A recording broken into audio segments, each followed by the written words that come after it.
faɗa a Rukayya da Laila ga Allah ya kawo Dija din nan a matsayin matata, amaryata kuma abokin zaman ku. Ina fata za ku zauna lafiya tsakanin ku.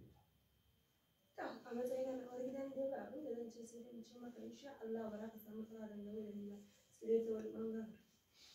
To ke Laila ba abin da kike. Ai duk wanda ka ga ya nemi zaman lafiya to ya yi wa kanshi. Bari ku ni ba kuma ku sako ni a cikin wannan mu. Dama abin da ka kirawo mu zauna mu yi kenan. Ya wuce. Wallahi ta ɗauko wani bata ƙara dan ba kawai ta bi. To mu je. Pick up action. Ke Laila ba. So ke Laila ba abin da kike. Ai duk wanda ya nemi zaman lafiya kanshi. Ni na ka ku sako ni a cikin wannan maganar na fa. Dama abin da ka kirawo mu kenan ka gaya mana amarci. Sai ku je ku yi ta yi amarya. To, Dija ba abin da kike. To, ni dai ba abin da zan ce.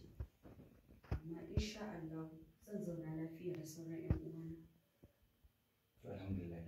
Na gode bare da Allah ya muku albarka. Yar uwarki dai.